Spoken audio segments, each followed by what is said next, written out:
Where is the cloud? The answer is straightforward. The cloud servers themselves are primarily housed in data centers on land. But the roads that provide international access to those servers, the vast majority of them, are undersea cables. According to Telegeography's 2024 data, there are roughly 574 undersea cables spanning the globe, with a total length exceeding 1.4 million kilometers, over 870,000 miles. That's enough to circle the Earth 35 times. And the vast majority of international internet traffic, generally estimated at 95 to 99%, passes through these physical cables. Why does that matter so fundamentally? This slide explains it all. You might think there's an alternative: satellite communication. But satellites remain a supplementary means of international communication. The physical constraints of latency, capacity, and cost make them an impractical replacement. Netflix, Gmail, bank transfers, corporate video calls. All of it flows through cables lying on the floor of the Atlantic, the Pacific, and the Indian Ocean. And now, tech giants, Google, Meta, Amazon, are beginning to directly own this infrastructure. According to Telegeography, these content providers are involved in over 66% of new undersea cable capacity, because they know that controlling physical infrastructure is the most powerful competitive advantage of all. This is a fact consistently demonstrated by industry statistics and international organization data. This is not speculation. It is the physically established structure of the internet, confirmed by the data. And it is comprehensible. Look at a map, it becomes clear. Follow the numbers, it becomes clear. With this, you can understand what the internet truly looks like. Today I'll show you that data. We have satellites. We'll be fine. That's what many people believe. But look at the data. Geostationary satellites orbit roughly 36,000 kilometers, about 22,000 miles, above the Earth's surface. Just the round trip of a signal introduces latency on the order of several hundred milliseconds. For high-frequency trading on financial markets, that's fatal. Low Earth orbit satellites like Starlink have reduced latency to roughly tens of milliseconds. But the bandwidth problem remains unsolved. The latest large-scale undersea cable systems reach design capacities in the tens to hundreds of terabits per second, while satellites remain a supplement to that capacity. Judge for yourself. Satellites tend to be at a disadvantage for applications where ultra-low latency is critical. On the other hand, for remote areas, disaster scenarios, and as backup systems, they are a vital complement. But the dominant force in global international communications infrastructure is still, unequivocally, the undersea cable. The greatest enemy of the infrastructure underpinning the global economy is fishermen and ship anchors. According to ICPC research, the majority of undersea cable damage in shallow waters is caused by human factors, fishing gear, and anchors. Shark damage was once reported, but advances in protective technology have made it exceedingly rare today. Yet the story of sharks biting cables lives on as legend in the internet industry. So when damage occurs, how difficult is repair? The number of vessels capable of repairing undersea cables is limited worldwide, operating under regional maintenance contracts. What makes this more acute is that the offshore wind construction boom is competing for these same ships, making logistics increasingly difficult year by year.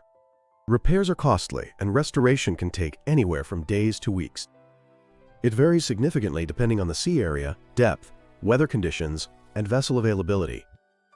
In deep water, operations require locating, retrieving, and splicing cables at depths of several thousand meters. The communications infrastructure of the global economy rests on this fragile repair ecosystem. Geography imposes its own constraints on undersea cables. The Red Sea and the Suez Canal corridor, the Strait of Malacca and the waters around Singapore, the English Channel. The world's major undersea cables converge at these geographic bottlenecks. Why? Because they must route around land masses, and the sea lanes available to cables are inherently limited. This risk was demonstrated in 2008. The cascade of cable failures across the Mediterranean and into the Red Sea region triggered massive communications outages across the Middle East and South Asia. But this is not ancient history. In February 2024, 3 cables in the Red Sea, AAE-1, EIG, and CECOM were severed. The cause is believed to be anchor dragging from a vessel struck by Houthi attacks. The Red Sea is a critical route through which multiple cables connecting Europe and Asia pass. Its vulnerability has materialized in the modern era. According to telegeography, cable concentration at these bottlenecks is increasing year by year. NATO and the European Parliament are currently developing frameworks to protect critical undersea infrastructure. But countermeasures have not kept pace with physical constraints. In September 2022, the Nord Stream pipelines were blown up on the floor of the Baltic Sea. What that incident revealed is this: attacks on underwater infrastructure are executable, and proving who carried them out is extraordinarily difficult. Then in 2024, cables were severed in the Red Sea. CSIS has analyzed this as a concrete threat to critical infrastructure in modern hybrid warfare. It is the latest warning, playing out on the boundary between deliberate attack and accident.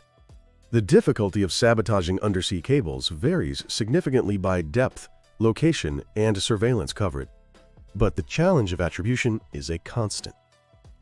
Technical constraints on collecting evidence underwater make attribution even harder than with satellite attacks.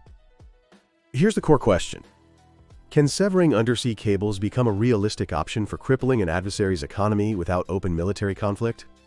The 2024 data does not rule out that possibility. These four vulnerabilities do not exist in isolation. They reinforce each other. Cable concentration at geographic choke points creates single points of failure. The limited number of repair vessels, made scarcer by competition with the offshore wind industry, makes rapid recovery difficult. The impracticality of satellite alternatives means outages are prolonged. And the difficulty of attributing sabotage undermines the logic of deterrence. Where is the cloud? The pathway to reach it lies at the bottom of the sea. And that seafloor is more fragile than most of us imagine. You're probably thinking this. Surely major corporations and governments are aware of this risk and taking countermeasures. In fact, investment in redundant routing design and monitoring systems is advancing. NATO and the European Parliament are developing frameworks to protect critical undersea infrastructure. But the constraints of physical infrastructure are outpacing the speed of policy. Now let's bring today's analysis together.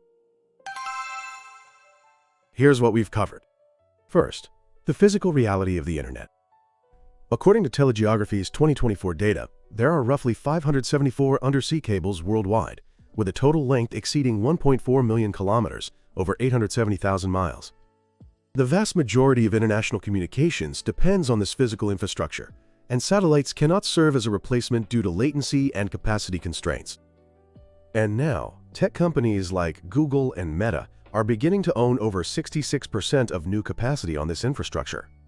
Second, the reality of repair. The number of vessels capable of repairing undersea cables is limited worldwide, and competition with the offshore wind construction industry is making logistics increasingly difficult year by year. Deepwater operations require working at depths of several thousand meters, and restoration can take anywhere from days to weeks. The majority of damage is caused by human factors, fishing activity, and ship anchors. Third, geopolitical vulnerability. Cable concentration at multiple choke points, the Red Sea, Suez, the Strait of Malacca, creates single points of failure. In 2024, that vulnerability materialized in the Red Sea. As the Nord Stream sabotage and the Red Sea severing demonstrated, attacks on underwater infrastructure are executable, and attribution is extraordinarily difficult. The Internet is physical infrastructure. It passes through specific geographic locations. When those locations are damaged or deliberately severed, how many days can our digital society sustain its functions? Let me know your thoughts in the comments. Thank you for watching. If you want to understand not the surface of global digital infrastructure, but its physical structure, this channel is for you. We dissect the world through the lens of geopolitics, economics, and history, with data and logic. Subscribe and let's uncover the risks hidden within invisible structures together. Turn on notifications, and every time a new analysis drops, your understanding of the world sharpens. Until next time.